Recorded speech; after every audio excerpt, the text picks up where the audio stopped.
Bienvenidos a Chimpavaca Reviews. Desde que Guillermo del Toro anunció que por fin haría su versión de la mítica obra de Mary Shelley, hubo mucho hype.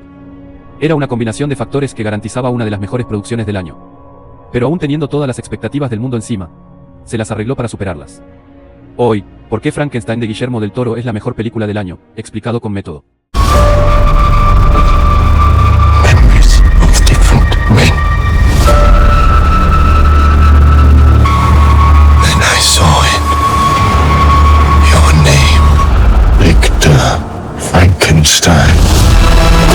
Para empezar, en guión y trama hay un ejemplo de una narrativa perfecta, una manera de contar la historia que hace que conecte con todo el mundo. Por un lado, la parte fría que te presenta al villano como protagonista, convencido de que lo que hace está justificado. Y desde ahí, infinidad de detalles que la historia retoma para darle peso o que después conecten con otras cosas. Después la parte humana, conmovedora y que muestra una belleza contrastante con la oscuridad y cinismo de la primera parte. Y no solo es una buena manera de contar la historia, siendo fiel al libro en ese sentido, sino que tiene diálogos e intervenciones de admirar.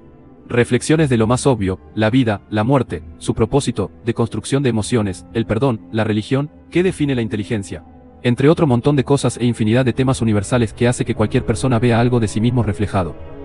Sumado a lo básico, contar algo interesante y que sea entretenido. Y es que aparte del resto de cosas que hacen a este filme algo increíble, la misma historia tiene un gancho que no te aparta de ella. Palabras más, palabras menos, puntuación perfecta en este ámbito. Los personajes y las actuaciones fue lo que más opacó esta cinta a las demás. Todos los personajes están bien definidos, con una relevancia respectiva en la historia y una iconicidad al nivel del diseño de cada uno. Obviamente nada de esto sería posible si el casting no fuese lo más increíble del año. Oscar Isaac tiene una presencia admirable a nivel villano histórico, porque de lo peculiar de esta historia desde los libros es que te habla del lado del protagonista siendo el malo. Mucha gente no lo sabía, pero Frankenstein, como mal se le conoce a la criatura, no es un monstruo. Es un ser complejo comprendiendo el mundo desde cero y víctima de la perfección y obsesión enfermiza de su creador, perfectamente encarnados todos esos sentimientos por Isaac, que es el verdadero monstruo. En un año reñido en roles principales, Oscar brinda una interpretación apoteósica llevándose todas las miradas. Su persecución, su rabia, su genio incomprendido entre comillas, todo es representado perfectamente. Del otro lado, la sorpresa del año, al menos para los que no estaban familiarizados con su nivel actoral. Jacob Elordi como la criatura. Sentir esa compasión, esa comprensión, esa inocencia y nivel de humanidad por un personaje ficticio o más bien un tipo de casi 30 años comportándose como un neonato, no es sencillo. Elordi hace el rol de su vida y generó en una gran parte del público emociones muy puras. Es el trabajo del actor transmitirle algo genuino al público desde la ficción. Sí. Pasa siempre. No. De este nivel. Menos. La manera en que Jacob Elordi lo hizo, la complejidad del rol y ciertas escenas que tenía que hacer, no ignorando que la criatura de Frankenstein tiene un peso histórico y cultural tras de sí.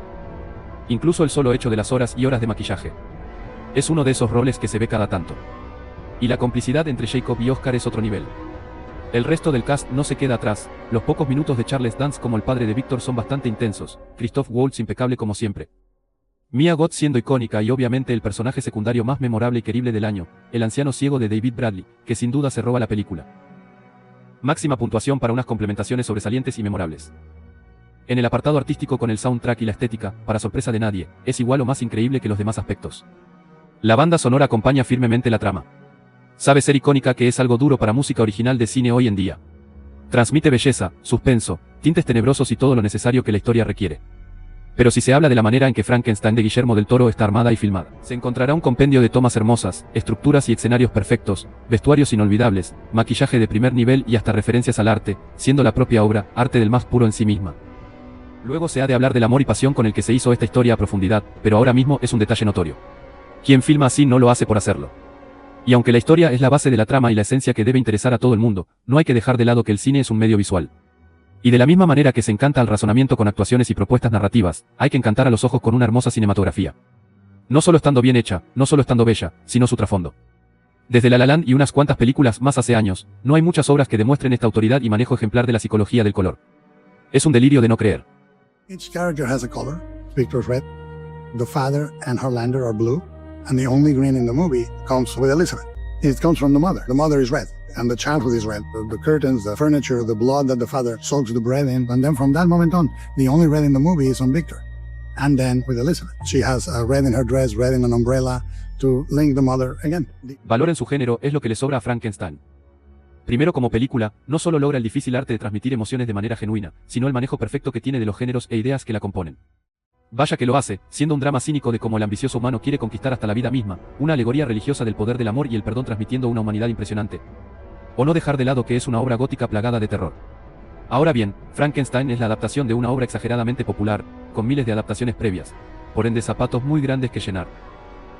Y no solo es la mejor adaptación de todas por el nivel de cine que maneja y fidelidad a lo importante del libro, sino que es mejor que el mismo libro de Mary Shelley. Pues en su momento obvio tuvo un valor inmenso para la literatura y era algo nunca antes visto. No envejece nada mal la manera en la que está escrito. Aún así, lo que viene a ser su final es bastante decepcionante, absurdo y ambiguo. No hay charla final entre Víctor y la criatura. Cuando esta última llega, Víctor murió de manera anticlimática, entonces dice que se va a quitar la vida y medio que queda como algo incierto dependiendo la versión. Ese mismo final tan malo hace que varias de sus adaptaciones pequen de eso mismo, no saber cómo culminar bien la historia. Acá Guillermo del Toro se tomó bastantes libertades, como cuando hizo su versión de Pinocho y funcionan. Una reconversión de la historia sin perder su esencia o lo que la hace tan única. Algo que mucha gente no sabe cómo hacer hoy en día, y por eso solo hay réplicas sin personalidad. Pero personalidad es lo que tiene este largometraje. Del Toro hizo un cambio más optimista, revalorizando el sentido de la vida como le encanta hacer en lugar de maldecir el don de inmortalidad de la criatura. Y haciendo que tengan una escena final para dar eso mismo que le falta a la obra original, un final digno. Que haga valer todo el transcurso de la historia. Donde un villano se da cuenta de cómo sus demonios nublaron su visión y arruinaron su vida.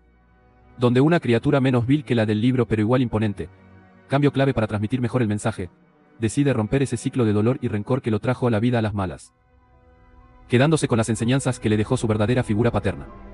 Por ser una adaptación superadora al material de origen, por tener personalidad y dejar sus espectadores con algo que va más allá del mero entretenimiento, y por sobre todo lo más importante, ser una gran película, se lleva el valor que corresponde. En total un 10 de 10. Una película perfecta que habla sobre abrazar las imperfecciones.